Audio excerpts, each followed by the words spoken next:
Hello friends. So today we are going to discuss the current affairs of 14th March 2021. Okay. So जो हमारी जो पहली news है वो है हमारी नेक्स्ट G7 समिट वो कहाँ पे होगी। वो होगी यूनाइटेड किंगडम में, ठीक है। और कब होगी 2021 में। और जो नेक्स्ट जो समिट है वो होगी जर्मनी में इन द ईयर 2022। और ये याद रखना कि जो 2020 वाली थी वो कैंसिल हो गई थी और वो कहाँ पे होनी थी, यूएसए में, camp David in USA. Okay. Next important is G20 summit. G20 summit वो कहाँ पे होगी, इटली में होगी अभी 2021 में। और नेक्स्ट जो है वो 2022 में होगी। इसको याद रखना हो तो रख सकते हो, लेकिन जो आपको इम्पॉर्टेंट है वो आपको याद रखना है कि 2023 वाली जो है वो कहाँ पे होगी, वो होगी इंडिया में, ठीक है। इसको याद रखना कि जो G20 की जो समिट है वो अभी जो होगी 2021 में वो इटली में होगी और 2023 वाली जो है वो इंडिया में होगी, ठीक है। नेक्स्ट इंपॉर्टेंट थिंग इज आपको मेंबर्स याद रखने हैं कि G7 के कौन से मेंबर्स हैं और G20 के कौन से मेंबर्स हैं, क्योंकि क्वेश्चंस पूछते हैं, क्वेश्चन आता है बार बार कि G7 के मेंबर कंट्रीज़ जो हैं उनको बताओ कि इसमें से कौन सा G7 का नहीं है या इनमें से कौन सा G7 का है। आपको वहाँ 4 ऑप्शंस दिए होंगे या आपको ऑप्शन दिए होंगे कि G20 के कौन से मेंबर्स हैं और कौन सा जो है वो नहीं है। ओके। सो इसमें आपने क्या याद रखना है कि जो G7 है वो हाईली डेवलप्ड इकॉनमीज़ का ग्रुप है, ठीक है। Group of the 7 countries which are highly developed. तो उसमें कौन कौन सी आती है, उसमें आती है हमारी यूएस, हमें पता है वो कितनी डेवलप्ड है। यूनाइटेड किंगडम हो गया, France, Italy, Japan, Germany and Canada. Okay. फिर अब नेक्स्ट आ जाता है G20 का ग्रुप। वैसे इसमें 19 कंट्रीज़ हैं और एक यूरोपियन यूनियन है, ठीक है। अब इसको कैसे याद रखना है आपने, ब्रिक्स पता होगा आपको शायद, ठीक है। ब्रिक्स पता ना, Brazil, Russia, India, China and south Africa, ये 5 कंट्रीज़ ये, ठीक है। प्लस G7 कंट्रीज़, G7 में जितनी भी 7 कंट्रीज़ आ गई वो भी आपको याद होगी, वो भी इसका मेंबर है। G7 प्लस ब्रिक्स और जो रेस्ट आ गई ये आपको थोड़ा सा याद रखना पड़ेगा। आप इसको क्रैम कर सकते हो, थोड़ा तो मगअप करना पड़ेगा ना, क्योंकि कुछ मेरे को निमोनिक इसमें लगा नहीं कि मैं किस तरीके से वो बताऊँ, ठीक है। तो आप इसको याद रखना कि ऑस्ट्रेलिया है, अर्जेंटीना है, इंडोनेशिया है, मैक्सिको है, सऊदी अरेबिया है, साउथ कोरिया है एंड टर्की है, ठीक है। तो इसमें यूरोपियन यूनियन, ठीक है, 19 countries plus European Union. BRICS से आप 5 कंट्रीज़ याद रख सकते हो, G7 से आप अनदर 7 कंट्रीज़, और उसके बाद ये कुछ कंट्रीज़ हैं ये आप थोड़ा मगअप कर लीजिए इन्हें, ठीक है। तो नेक्स्ट अब आ जाता है हमारे पास, who release the index of the 8 core industries and the index of the industrial production. ये इंपॉर्टेंट इंडेक्सेस हैं, मतलब ये बहुत ज़्यादा इंपॉर्टेंट है। समटाइम्स जो UPSC है एग्ज़ाम्स या SSC में कभी इनसे रिलेटेड क्वेश्चन आते हैं, ठीक है। अब इसमें क्या है कि index of the 8 core industries जो है वो कौन रिलीज़ करता है, department of promotion of industry and the internal trade. और ये जो है ये किसके अंडर आता है, under the ministry of commerce and industry, ठीक है। नेक्स्ट आ जाता है हमारे पास 8 कोर इंडस्ट्रीज़ कौन कौन सी हैं, जैसे हो गया coal, crude oil, natural gas, refinery products, fertiliser, steel, cement and electricity. ये हमारी 8 कोर इंडस्ट्रीज़ हैं। आप इन्हें भी मगअप कर लीजिए, क्योंकि समटाइम्स आपको पूछ सकते हैं कि 8 कोर इंडस्ट्रीज़ जो है वो हमारी कौन कौन सी है, ठीक है। उसमें आ जाता है हाईएस्ट वेटेज। अब इसमें जो हाईएस्ट वेटेज है वो रिफाइनरी प्रोडक्ट्स को जो है वो प्रोवाइड करते हैं। मतलब जब हम इंडेक्स कैलकुलेट करते हैं ना, तो सबसे ज़्यादा जो वेटेज है वो रिफाइनरी प्रोडक्ट्स को देते हैं, ठीक है। उसके बाद आ जाता है हमारे पास index of the industrial production. इस इंडेक्स को कौन प्रोड्यूस करता है, सेंट्रल स्टैटिस्टिकल ऑर्गेनाइजेशन, जो किसके अंडर आती है, ministry of statistics and programme implementation को। ये 2 इंडेक्सेस जो हैं ये बहुत इंपॉर्टेंट है, प्लीज़ इनको याद रखिएगा कि जो index of the 8 core industries है उसको जो है DPIIT जो है वो जो है रिलीज़ करता है, जो किसके अंडर आता है, ministry of commerce and industry के। और index of the industrial production जो है वो CSO रिलीज़ करता है under the ministry of statistics and programme implementation. क्योंकि एग्जाम में हम कंफ्यूज हो जाते हैं समटाइम्स, मैं भी अपने एग्जाम्स में कंफ्यूज हो जाती थी कि index of the 8 core industries industrial production वाला, इसमें हम मिक्सअप हो जाते हैं। तभी मैंने ये दोनों एक साथ दे दिए हैं, तो इन्हें याद रखिएगा कि 8 कोर का कौन सा है और इंडस्ट्रियल प्रोडक्शन का कौन सा है। ओके, ठीक है। नेक्स्ट है who invented the cassette tape, लू ऑटन्स। ऐसे तो सच अभी इनकी जो है वो डेथ हुई थी, ठीक है। तो ये एक डच इन्वेंटर थे जिन्होंने किसको इन्वेंट किया था, कैसेट टेप को। कभी कभी डिस्कवरीज पूछ लेते हैं ना कि किसी ने क्या चीज़ जो है वो नई इन्वेंट की थी, तो ये लू ऑटन्स थे, ये इंपॉर्टेंट है। ये डच इन्वेंटर थे और उन्होंने क्या डिस्कवर किया था, कैसेट टेप को। That's it. ओके, नेक्स्ट अब आ जाता है who is the first turban wearing Sikh to get a seat in the Pakistani Rajya Sabha. तो कौन से ऐसे जो पहले जो टर्बन वेयरिंग सिख थे जिनको जो है वो पाकिस्तानी के राज्यसभा में जो है वहाँ पे सीट मिली है, और वो कौन है, गुरदीप सिंह। इन्हें याद रखिएगा इनका नाम, ठीक है। Next is VS. Gaitonde is associated with, आपको ऐसे पूछ सकते हैं कि वी.एस. गायतोंडे जो है वो किससे एसोसिएट करते हैं, कभी कभी उसी से पर्सनैलिटी से रिलेटेड पूछ लेते हैं। तो ये एक पेंटर हैं, ठीक है। अभी रिसेंटली क्या हुआ था कि जो इनकी पेंटिंग थी वो कितने रुपए की ऑप्शन हुई थी, $5.5 मिलियन, मतलब हाईएस्ट एवर प्राइस किसी एक इंडियन आर्टिस्ट को मिला हो। तो इसीलिए आप इनको याद रख सकते हो कि वो कौन था, V S. Gaitonde, and he is associated with painter, that's it. Okay, next is sea buckthorn plantation to be started in Himachal Pradesh, ठीक है। अब क्या बोल रहे हैं कि जो ये सीबकथॉर्न है, इसकी कल्टीवेशन कहाँ पे स्टार्ट होगी, हिमाचल प्रदेश में। अब ये इंपॉर्टेंट क्यों है, इसको क्यों प्लांट करेंगे, क्योंकि इसके बहुत सारे जो हैं ये विटामिन्स जो है वो मिनरल्स जो है प्रोवाइड करता है, इसीलिए ये इंपॉर्टेंट है। तो इसको हम कहाँ पे स्टार्ट करेंगे, हिमाचल प्रदेश में, क्योंकि इसको जो है ग्रो करने के लिए एक कूल क्लाइमेट जो है वो चाहिए होता है। तो इसीलिए इसकी प्लांटेशन कहाँ पे करेंगे हम, हिमाचल प्रदेश में, ठीक है, in the cold desert areas of the state and in Himachal. हाँ, हिमाचल में इसको जो लोकल नाम है उसको क्या बोलते हैं, चारमा, ठीक है। And it grows in the wild in the Lahaul and the Spiti valley, ठीक है, इसे याद रखिएगा। इंपॉर्टेंट ये है कि जो सीबकथॉर्न की प्लांटेशन है वो अभी जो है हिमाचल में स्टार्ट करेंगे। ऐसे उत्तराखंड में भी करते हैं, सिक्किम में करते हैं, अरुणाचल में करते हैं, जो भी हाई अल्टीट्यूड स्टेट्स हैं। तो अब रिसेंटली इसको हिमाचल प्रदेश में जो है इसकी प्लांटेशन स्टार्ट करेंगे, ठीक है। Now what is the historical significance of 12 मार्च 1930, ठीक है। आपको ये बताना है कि 1930 में जो 12 मार्च की जो डेट थी उसकी क्या सिग्निफिकेंस थी। जैसे हमें पता होगा कि वो दांडी मार्च उस दिन जो है महात्मा गांधी ने स्टार्ट की थी, ठीक है। वो कहाँ से, साबरमती आश्रम से वो कहाँ गए थे, दांडी गए थे।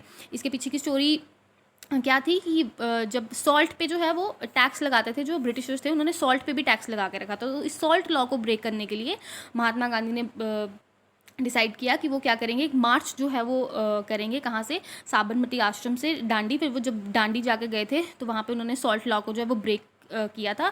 कि ऐसा था कि जो सॉल्ट थी वो हमारी नेसेसिटी थी, उस नेसेसिटी पे भी जो ब्रिटिशर्स थे वो टैक्स लगाते थे। तो ये चीज़ जो उनको वो बहुत गलत लग रही थी कि जो हमारी इतनी बेसिक इंपॉर्टेंट थिंग है जो हमारी लाइफ का, उस पर हम क्यों टैक्स दें।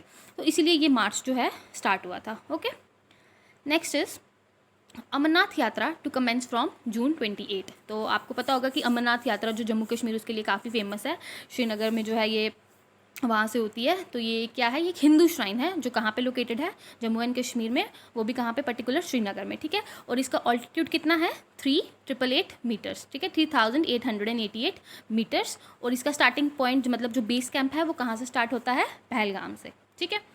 Next is who is appointed as the MD and the CEO of ARCIL, ठीक है। आरसेल क्या है, asset reconstruction company India limited, okay.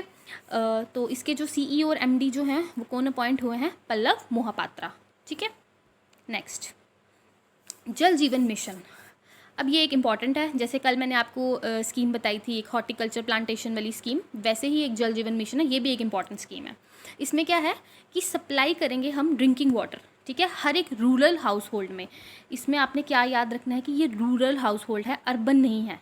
आपको जो है एग्जामिनर ट्रिक करने के लिए बोल सकते हैं कि every rural and urban house hold, तो अर्बन इसमें नहीं है, इसमें सिर्फ क्या है, रूरल हाउस होल्ड है, ठीक है। और इसमें 55 litres of water per person per day जो है वो प्रोवाइड होगा, ठीक है। और किससे होगा, टैप से, ठीक है। एक functional household tap connection होगा, कब तक, बाय 2024 तक। इसमें क्या इंपॉर्टेंट चीज़ें हैं कि supply of 55 litres of water per person per day, per family नहीं है, it's per person per day to every rural household, ठीक है, rural household through the functional household tap connection by 2024।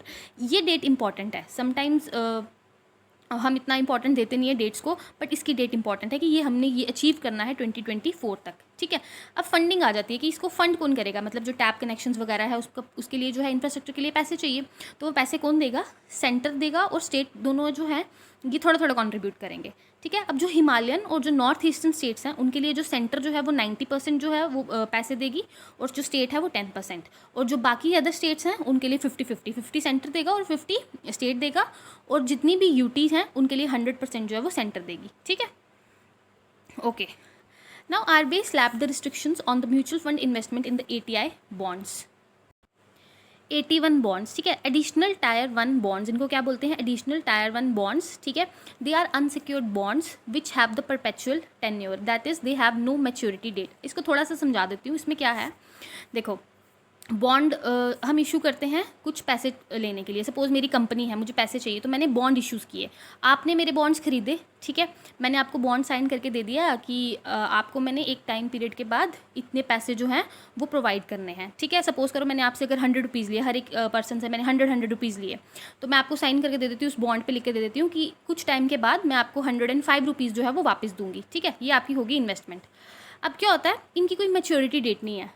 मैंने आपसे bond अब मैंने आपको bond दे दिया और आपने मुझे पैसे दे दिए, लेकिन मैं आपको वो पैसे कब वापस दूंगी, मतलब वो मैच्योर कब होगा, कब आपको 100 रुपये की बजाय 105 रुपये मिलेंगे, वो मैच्योरिटी डेट इनकी नहीं होती है, ठीक है। तो ये रिस्की है ना, क्योंकि देखो कभी आपको पैसे चाहिए हो तो आपको वो पैसे मिलेंगे नहीं, क्योंकि इसकी कोई मैच्योरिटी डेट नहीं है। एक ये रीज़न था इनको रिस्ट्रिक्ट करने का। तो एस बी आई नहीं, सेबी ने क्या किया है, इस पर रिस्ट्रिक्शंस लगा दी है। म्यूचुअल फंड्स, अगर म्यूचुअल फंड्स ने अगर कहीं इन्वेस्टमेंट करनी है, हम म्यूचुअल फंड्स की एड्स देखते हैं, ठीक है, तो वो इसमें जो है वो इन्वेस्ट नहीं कर सकते। क्यों नहीं कर सकते, क्योंकि इनकी कोई मैच्योरिटी डेट नहीं है। सपोज़ करो अगर किसी को मनी विदड्रॉ करनी है तो वो कैसे करेगा, क्योंकि मैच्योरिटी डेट नहीं है, तो वो उसको पता नहीं होगा कि मेरे को कब पैसे वापस मिलेंगे, ठीक है। और दूसरा क्या है, इसमें कॉल ऑप्शन है, ठीक है। सपोज़ करो अब मेरे को आपके बॉन्ड की ज़रूरत नहीं है, अब जो आपने मुझे 100 रुपीज़ दिए हैं, मुझे उसकी कोई ज़रूरत नहीं है, तो मैं आपको बोलूँगी अपने पैसे लो और चलते बनो, ठीक है। बैंक ऐसे ही करता है, जब उनको हमारे फंड्स की ज़रूरत नहीं होती है तो वो बॉन्ड का कॉल ऑप्शन यूज़ करती हैं और बॉन्ड हमें वापस कर देती हैं। अब क्या पता हमें पैसे हमने वो सेविंग्स पे लगाए हो, हम सोच रहे हो क्या पता हमारा इंटरेस्ट बढ़ बढ़ के हमें हमारी इनकम जनरेट हो, लेकिन इसके पास, ये बैंक के पास पावर होती है कि उनके पास कॉल ऑप्शन है, वो कभी भी जो है इन बॉन्ड्स को वापस जो है इन्वेस्टर को बेच सकती है। मतलब उनको दे दिए और उनको पैसे दे दिए और उनसे जो बॉन्ड है वो वापस ले लिया। तो इसीलिए ये कुछ इसमें रिस्क थे, इसीलिए जो सेबी है, securities exchange board of India, उसने इस पर क्या किया है, रिस्ट्रिक्शंस लगा दिए कि म्यूचुअल फंड्स में जो है इसकी इन्वेस्टमेंट नहीं कर सकते। ये याद रखना कि म्यूचुअल फंड्स के लिए इसमें रिस्ट्रिक्शंस लगाई हैं और किसी चीज़ के लिए नहीं है, ठीक है।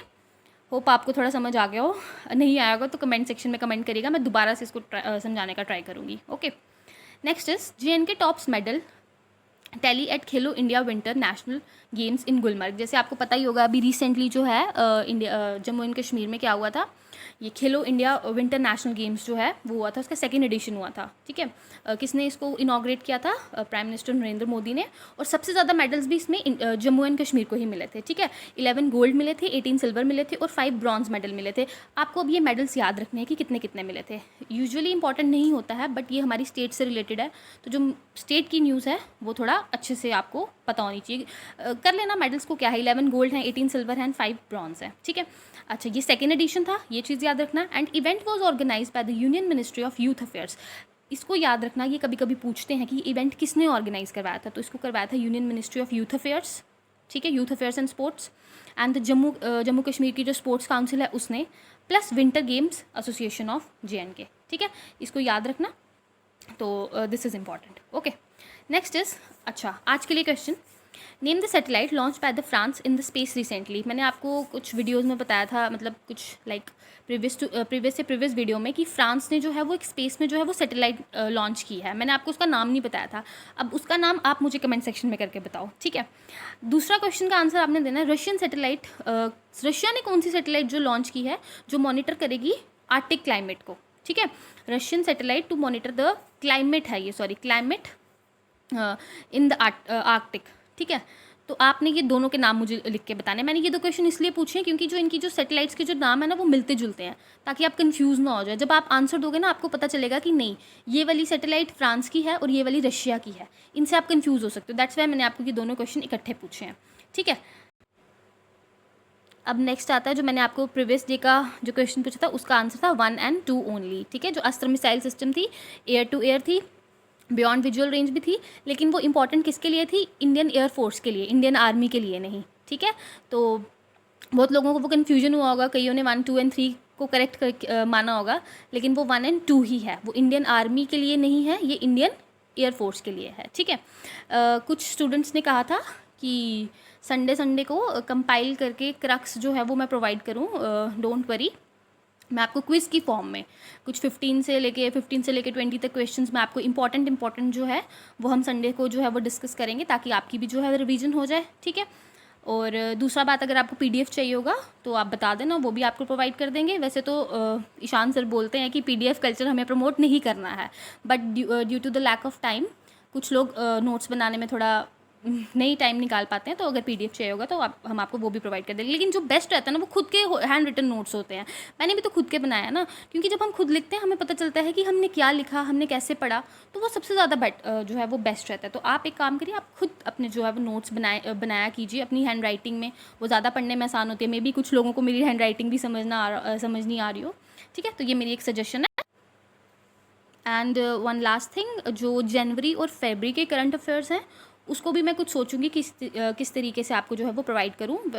वैसे मैं कोशिश करूँगी कि जो मोस्ट इंपॉर्टेंट हैं या जम्मू कश्मीर से रिलेटेड हैं वो आपको मैं एक बार प्रोवाइड कर दूँ, ठीक है। So thank you.